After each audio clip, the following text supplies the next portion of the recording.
Is S.h.i.e.l.D. the next top war team now that Coulson is finally coming to Marvel Strike Force? Does the AIM rework catapult them into the meta team discussion? And what about Graviton? How much does he actually improve AIM? Well, I've played with all of these teams plus the other rework characters, and I have some thoughts on all of these teams and how it's gonna affect you. And of course, we're gonna take a look at all of their kits as well so you can judge for yourself just how good these characters are.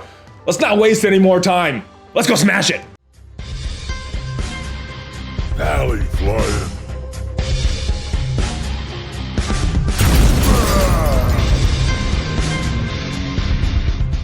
Hey, what is up, brothers and sisters? ValleyFlyin here. I am back. Welcome to the channel. Update 3.5. It is upon us, guys. And in my opinion, this is a big update. You're definitely going to be feeling the effects of this update for quite some time. Why? Well, we're getting a level cap increase. We're getting a gear tier increase. There's some changes to war, changes to blitz. We're getting more save squads. And of course, the main topic of this video, all of the character changes and the new characters that are coming to the game. So a lot of stuff going on in this episode. We're going to primarily focus on the new characters and the reworks in this video, but there's a lot that we could definitely talk about from just this update alone. Now, disclaimer time, this information and the footage that you see in back of me was provided by FoxNext as part of the FoxNext Envoy program, but all of the opinions on these characters are my own, and they definitely are my own because I tried them out while I was at FoxNext last week, and I have some strong opinions on these teams, and I have been waiting to give my full opinions on this team, and finally the embargo is lifted, and I can tell you what I think of these teams and what I think of all of these new characters coming to the game. Before we get into the video though, I do want to mention some sponsors. BlueStacks, it is my emulator of choice, 60 frames per second. It looks beautiful, guys, so make sure you check that out. It is free for you and the channel does get credit. Patreon, there's a link down below if you want to support the channel that way. And TeePublic, guys, there's a site-wide sale going on now for the next 5 days, and if you want to stock up on your Valley merch, now is the time to do it. With that said, let's get into the main part of the video. Let's talk about characters, guys. First guy I want to talk about, and I think this is the most important character, arguably, of this update. You can definitely make the argument for Sue Storm because she is a legendary character and makes that full Fantastic Four team work really well. We got a little more information on her coming up, but I do want to talk about Phil Coulson. Why do I want to talk about Phil Coulson? Because he makes S.h.i.e.l.D. beasts on war defense. Yes, so as far as what I tested out, there wasn't a lot of teams that could beat them. In fact, only one team could beat this new version of S.h.i.e.l.D. on war defense, and that was X-Men. Everybody else struggled. Power Armor cannot beat this team, or at least the Power Armor that I tried could not beat this team. Brotherhood, not even a chance. Fantastic Four, yes, the new Fantastic Four with Sue Storm, full Fantastic Four team, even with Namor, only beat this new S.h.i.e.L.D. team maybe about 50% of the time. A lot could go wrong before you even take a turn with this Fantastic Four team when you're facing S.h.i.e.L.D. So only one team that I tried out can beat this team. Now, a little caveat there, I tried out a lot of the pre-made teams that they had on their test account. One of them, by the way, was BKT, and that was the name they actually used in there. So for those of you that don't think FoxNext is listening to the community, they definitely are. But none of these teams can beat them. I did not try Ultron, by the way, and most of the time, alliances are using Ultron on defense anyway in war, so I'm not sure if you would shift him towards offense just to potentially beat this S.h.i.e.L.D. team. But I did not try out all of the teams out there, but all the ones that I did try out, yeah, X-Men was the only one. Maybe there are some other team out there that you combine and take certain pieces from certain teams, will do good against this S.h.i.e.L.D. team, but it's definitely going to change the way you guys strategize against war because you're going to have to use X-Men for S.h.i.e.L.D. And then how are you going to beat Ultron and the BKT and some of these other teams? You guys are going to have to figure that out for war, and I probably will be making videos on that for some strategy there, maybe. But anyway, let's take a look at Agent Coulson's kit because these S.h.i.e.L.D., they are beasts on defense. Very tough to get around. Why are they beasts? Well, let's take a look at his basic. It attacks the primary target. It's called Night Gun. Attacks the primary target, 230% damage. It chains to 2 to 4 additional targets for 180% damage. counterattack, braces, chain. So far, it's pretty basic, but you're also changing the speed bar of the primary and secondary targets by minus 20%. So Shield, they're fast. They get a lot of hits in the beginning, and you're making them a little slower with his basic move. Probably not using this on turn 1 or turn 2. This is probably your third move that you're going to use from Agent Coulson. Next is his special. This is probably what you're going to use on turn 2 with Phil Coulson, but if you're having him on AI, this is the order. It's the AI uses ultimate, special, and then basic. So this is probably turn 2, especially when the AI is controlling him. EMP Punch, it starts with 5 energy, so available on turn 1. Attacking primary target for 200% damage, attacking all other enemies for 150% damage. So nice little AoE on ward defense. This is where it gets tricky though. Transferring 4 positive effects from primary target to all non-minion shield allies. And in that full shield team, it's going to be pretty much just Fury and Coulson that are getting these positive effects. Flipping all positive effects on the primary target. So if you're going against a tank that doesn't have high focus like a Thanos or a Juggernaut or a Colossus, you're going to flip that taunt, you're going to flip the rest of the effects on him, and you're going to be able to attack him. You're going to remove positive effects from all other enemies, so potentially pretty big depending on what his focus is like. And if you have operative in there, it's going to have a little extra focus as well. And this is why power armor doesn't work, applying slow to all tech allies. So again, this is probably going to be your turn 2 move, but it's going to screw them up. They're just going to screw those AoEs up with that offense up, and you might be able to kill a bunch before they even take a turn. All right, this is where it really gets tricky though. Ultimate, it's called teamwork. You could use this on turn 1, 7 energy cooldown. This is what really makes it nice and really what makes this team hard to counter. Apply offense up to all shield allies. Wait, gets better. On ward defense, clear all positive effects from the enemy with the most damage. So if you're going against them with the Fantastic Four, Johnny Storm, before your turn 1, he is dead. Brotherhood, Pyro's dead. With a power armor, most likely War Machine is dead before you even take a turn because of this move. And we're not done with it. Apply defense down and taunt to the enemy with the most damage. So they're getting defense down. So those hits, they're going to be a little bit harder. Plus, if they don't go through, he's going to have the taunt on them. Call allies with the 2 most damage to attack the enemy with the most damage. So Johnny Storm, dead on turn 1. Now here's the thing with Fantastic Four. If you remove Johnny Storm from that lineup, Fantastic Four still beats this shield team. But more often than not, Johnny is gone and one other member of the Fantastic Four is gone, and you're running a 3-on-5, potentially more situation before you even took a turn with this Fantastic Four. So really, really tough to get around this team, guys. If you get lucky, you could beat them with Fantastic Four 4-on-5 or whatever. But yeah, if you lose more than 1 on that opening turn, it's pretty much game over. You're also going to call allies with we said that already. You're going to attack all enemies for 280% damage. So after that, he is doing a big AoE attack. So this is a big move, guys. And this is why Shield is so tough, because of this move. But it gets better. He's even stronger because he has a passive called The Agent. If Coulson drops below 50% health, change the speed bar by 60% for Shield Medic. And Shield Medic got a little bit of a rework too. It's very important for this kid. War defense, he's got a little extra stats, more health for himself, 40% more health for shield allies, so they're getting stronger. On spawn, applying immunity to all shield allies, so nice. Gaining 120% resistance, and shield allies also gain 120% resistance. So tough character, guys. I hope they have a good release method for him, because I want to max him out as soon as possible to put him on defense with the rest of my shield characters. He is taking this team to another level. Let's take a look at some of the other minor reworks before we get into AIM and Graviton, so you can see some of the other changes that were made to characters, mainly to support Coulson. We'll also take a look at Wolverine, because he got some minor changes as well. First one, Nick Fury in War. So this only applies for War. Shield minions and Nick Fury buffs will affect Agent Coulson also. So what buffs? Well, Assault's crit. He increases the crit chance for all shield allies. It's going to also affect Coulson as well. Fury's heal, operative's focus, anything else that affects just minions, it's also going to affect Coulson in War only. Shield Medic, she got a lot better, especially with Coulson on the team. Her special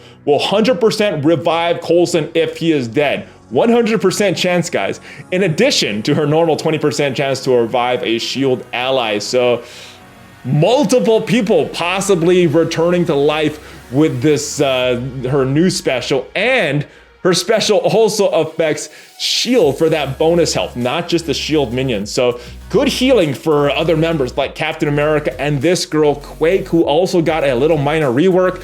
This is mainly to help the AI, because the AI normally opens with this special, doesn't do a lot. Now it's gonna apply slow though, so Quake just got a little better. So the AI is gonna use her properly. Wolverine, he got a slight rework. Doesn't affect him at all if you use him outside of X-Men team, but if you use him inside of X-Men team, he actually gets more speed. Let me talk about his passive first, because he's gaining 5% extra speed for each X-Men allied. Right now he's really slow with that 95 speed. This brings him up to about 114 if I'm calculating this correctly, which is Captain America speed level. Pretty good in that X-Men team. Also his special, you're getting a few extra effects depending on who is allied with him. Phoenix, if Phoenix is an ally, he's gonna attack the primary target. He's gonna have extra damage when he's doing that. If Psylocke is an ally, this attack cannot be countered. And if Cyclops is an ally, who is not coming this patch, by the way, so that should end all the speculation there. All the secondary attacks have 100% chance to crit. So Wolverine got a slight upgrade inside that X-Men team. Unfortunately, no upgrade at all if you use him outside that X-Men team. Let me know what you think of this, guys. I was hoping Wolverine would get a little bit more from this one, but it is what it is. One more character, then we're going to talk about this full aim rework and our boy with the long flowing locks, Graviton. All right, Invisible Woman, we know her full kit. It was revealed a while ago, but we didn't know a few things. And this is from some of the notes that Casino took. She goes third on the team, which means her speed is between 102 and 117. Did not look it up when I was there. I totally forgot about that. So she's gonna go third on that Fantastic Four team. We will know her speed soon enough though, guys. Now her special, it starts full. That was one thing we were wondering about, the cooldown. So you could use both her special and ultimate on turn 1. 4 energy cooldown for her special and 6 energy cooldown for her ultimate. That is it. So let's get to our other new character, Graviton. All right, so let's get to this actual rework with Graviton. Now, there's a lot with this aim rework. Very complex with which characters you're gonna put in there, which characters you're gonna leave out, and where you're gonna place them, because a placement on this aim team will matter because of the effects that they can give each other. So I'm gonna go through this rather quickly and let you guys kind of let your wheels start spinning in your brain to see how you guys want to use aim, because like I said, this could be a topic for several different videos. That is how much there is on this aim rework. So I'm gonna go through this quickly, guys, and you let me know what you think of it. My thoughts are exactly what I said. They're a good team, but there's definitely a lot more that I want to test out with this team before I give my final verdict. But I think initially that Kree comparison is pretty good. So let's get to Graviton. He has a basic called Gravity Well. It's attacking the primary target for 250% damage. Bonus attack for 100% damage per negative effect on the target. That could be very big in this aim team, because aim, they run a lot of debuffs on themselves and on the enemies. So good basic, good start, and we have a special. That is a 3 energy cost. It starts full, so you could use this on turn 1. And what are you doing? You're attacking the primary target for 300% damage, applying 2 slow up to a maximum of 5 for the primary target and adjacent targets. And if Scientist Supreme is an ally, which she should be if you're running this team, applying bleed to the primary target and adjacent targets. So good special, but this is probably the one you're gonna open with, this big ultimate. And this starts at 6 energy, this starts full. This is also available on turn 1. So if you're using him on defense or letting the AI control him, this is what the AI is probably gonna open with. Attacking the primary target, 300% damage plus 100% additional damage per negative effect, which is kind of like the basic, a little more damage, but you are applying stun. So yes, that is a turn 1 stun from Graviton. Strong, guys, strong. Not exactly sure what level this will come on, because all of these abilities are shown at max rank. Next is his passive, Weight of the World. When an enemy drops below 50% health, increase the duration of their negative effects by +1 up to a maximum of 5. Yes, stuns, blinds, defense down. These are included. This could be devastating for an enemy. Aim minion allies gain 20% damage. Aim minion allies gain 20% max health. In war, on turn, change the speed bar of the enemy with the highest speed by -25%. This can be a little crippling, guys. And in war, when an enemy drops below 75% health, apply disrupted. So yeah, no more positive effects for that enemy. He is looking good, guys, and probably a necessary part of that aim team, like I said. Next necessary part is my girl, Scientist Supreme. Always had a very interesting kit, but now actually has a kit that is very, very useful. Changed some of the bad things about her kit and made her just a lot stronger. Her basic, not a lot of changes, just pretty much increase the damage for that basic. So let's move on to her special. Field Trials, 3 energy. This was in there before. Flipping negative effects, 4 of them, into positive effects for all allies. Now this is the new stuff. Applying 2 regeneration to self and aim allies. Oh yeah, this is a big thing. Let me not skip over this. 3-turn cooldown now, not a 5-turn cooldown. She could also start with this on turn 1. So this is huge. This is huge, changing the cooldown times because it didn't match up before. You needed to flip more often, but the cooldown was so high that it didn't really get it. So as far as new stuff, that is big. Also, you're applying 2 regeneration to self and all aim allies. Increase the duration of positive effects on self and all aim allies. So this is some good stuff.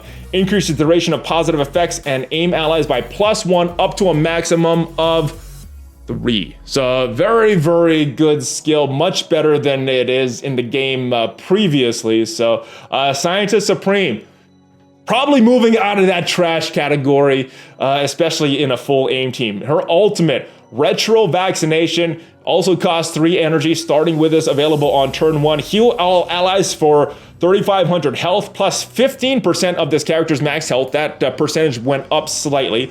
Applying 2 to 3 random negative effects to all non-aim allies and enemies for 2 turns. So yes, if you are using her in an aim team, no negative effects going to aim. That is big.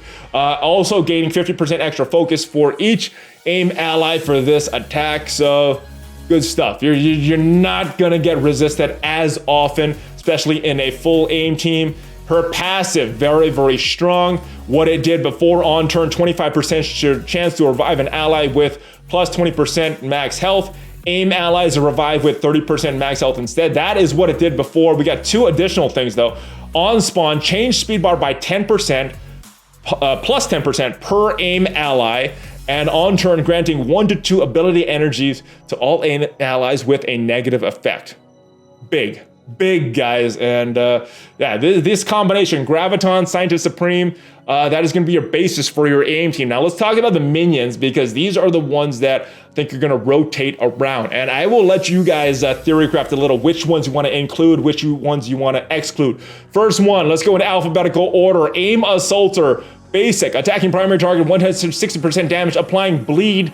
Used to be for 1 turn, now it is for 2 turns. Special, Hyperdose, also available on turn 1, 3 energy, attacking primary target for 250% damage. This is totally different. If the character has a negative effect, bonus attack that primary target for 125% damage per negative effect on the target, and gaining speed up for 4 turns. So yeah, getting faster. This one is an interesting one, and this is why you might want to consider her on your final aim team. On turn, changing speed bar by plus 20% for self and adjacent aim allies. So the placement is really going to matter for a lot of these aim minions. This is what she had before, gaining 15% damage plus 10% max health. So looking good for Assaulter. Let's move on to Infector. Basic is exactly the same, no change there. Attacking primary target, 270% damage.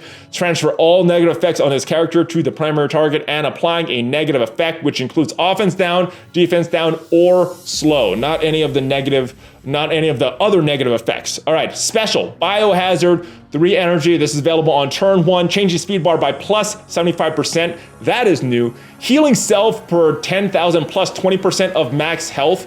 That is still very big, and this is another new one. Applying counter to adjacent 2 counters to adjacent aim allies. So again, this is another character that the placement matters not as much as on a passive, but on this special with a 3-turn cooldown, you're doing this probably more than once per match. And then her passive on turn, gaining 2 random negative effects for 2 turns. So still running on those negative effects, gaining speed, gaining max health, and on turn. If offense down is gained, so that's one of the negative effects, you're also gaining offense up for 2 turns. So if you are pairing her with Scientist Supreme or pairing him, I'm not sure of the sex of all of these AIM characters, so apologize if I get them wrong, but offense down, you're gaining offense up for 2 turns. If it's defense down, you're gaining defense up for 2 turns. And if it's slow, gaining speed up for 2 turns. So very deadly when these effects are spread, or if you're transferring them to the enemy with the basic. So Infector, very, very solid kit, very, very interesting suspect for that final AIM team. Let's talk about Monstrosity, because this guy had some really, really strong base stats. Now he's got a little bit of the kit to match it. Basic is exactly the same though, attacking primary target 280% damage and applying defense down. That is the same thing. Special, this one got a lot better. Not only does it give offense up, which it did before, it's also giving offense up to adjacent aim allies for 3 turns. Huge. And you might want to use a T4 on this one because of this note at the end, but you're also attacking the primary target for 300% damage. This attack cannot miss. And this is the difference between non-T4 and T4 of this ability. When this ability is T4 at ability level 7, the offense up happens first. Then you're going to do the attack. When it's not maxed out, you're going to get it after the attack, so on subsequent attack. So big distinction there. And with a guy that has some big base stats, this is going to be a big attack. This attack is going to hurt. It's passive. This is totally new. On spawn, gaining defense down. That used to get that. You used to get that with his passive, with his basic actually. So still some of those negative effects for aim. So still kind of keeping the theme that they had with this AIM team. And on turn, heal for 20% of max health. Kind of switched around from his special. So still a very, very strong character. This is the damage guy. So you're probably going to want to put Monstrosity in the team as well. Another suspect for that spot on the team is AIM Researcher. Basic is exactly the same, attacking primary target, 280% damage, applying offense down for 1 turn. Special, a little bit better, 3 energy cost. Starting on turn 1, heal the lowest health ally for 7,000 health plus 15% of the character's max health. That is the same, but you're also applying it to adjacent allies as well. So again, there is with that adjacency. This is why I say this is a complicated team that you could spend a lot of time theory crafting with them. The placement and the team that you select will matter because of all these adjacent moves. And on passive, on turn 1, this is a totally new passive. Choose 1 random ally to apply 1 random positive effect from this list. Offense up, defense up, speed up, regeneration, death proof, and deflect. If aim is an ally, then apply 2 random positive effects from that list. So getting a little better when a full aim team, and probably using them in a full aim team as well. When a negative effect is applied to an aim ally, fill this character's speed bar by plus 20%. They're just giving around tons of speed bar all around, guys, especially with those negative effects. And last but not least, you probably want to include this character in your final aim team because this is the protection for that whole team. Aim security, the basic, very similar to what the basic is now, attacking primary target, 270% damage. This is different though. If aim security is ability blocked, attacking the primary target for 470% damage instead, still applying slow. Special, still 3 energy cooldown, got a little better though. Gaining 1 taunt and slow for 2 turns, so I kind of liked that. Gaining the taunt and then making that taunt last longer with these slows, so not bad debuff for a tank. Healing self and adjacent aim allies for 10,000 health. This went up a little bit and also added that adjacent allies to the healing, plus 10% of the character's max health and clearing speed up on self. So if this character is fast, not as fast because you're clearing it. You know, you get the speed ups and the speed downs. It's going to cancel itself out. So I'm glad that they added that in there. Passive, a little bit different as well. on attack. If Scientist Supreme is an ally, and you definitely want her attacked when she is your tank. When above 75% health, transfer 1 negative effect from self and each aim ally to the attacking enemy in an aim team. This aim security rocks, guys. Get her. You want to include her on the team, and gaining 10% max health and 15% resistance. That was there already. So that is the kit. Those are my thoughts on these characters. AIM, really good faction, especially with Scientist Supreme and Graviton. You probably want to include security in that mix as well. And then the other 3 characters you probably can rotate, experiment a little. Let me know what you think of this AIM team once you have tried them out. Coulson, this is the guy that is going to change war for a lot of alliances. Very important character. Wolverine's changed. I run him in a full X-Men team, so I'm gonna see the changes. If you don't run him in a full X-Men team, you probably won't see any of the reworks. And these S.h.i.e.L.D., these minor reworks, they just make the S.h.i.e.L.D. team work a lot better with Coulson. So let me know what you guys think of this update, guys. I think it is looking good so far. Actually, a mixed bag. There's a lot of good. There's some things that I'm not as excited about, but I want to hear what you think. Let me know in the comments what you think of this update. I think there's a lot of changes coming, guys. So hopefully more of them are good and not bad. So I will see you guys next time. If you like this video, subscribe to the channel, smash on the like button, join the notification squad, and tell all your friends. Check out some of my other videos as well. Make sure you guys check me out on social media. Pretty active on Twitter and Instagram and somewhat on Facebook. And I will see you guys next time. Check out some of the links down below. Hulk, fist bump, ValleyFlyin. Out.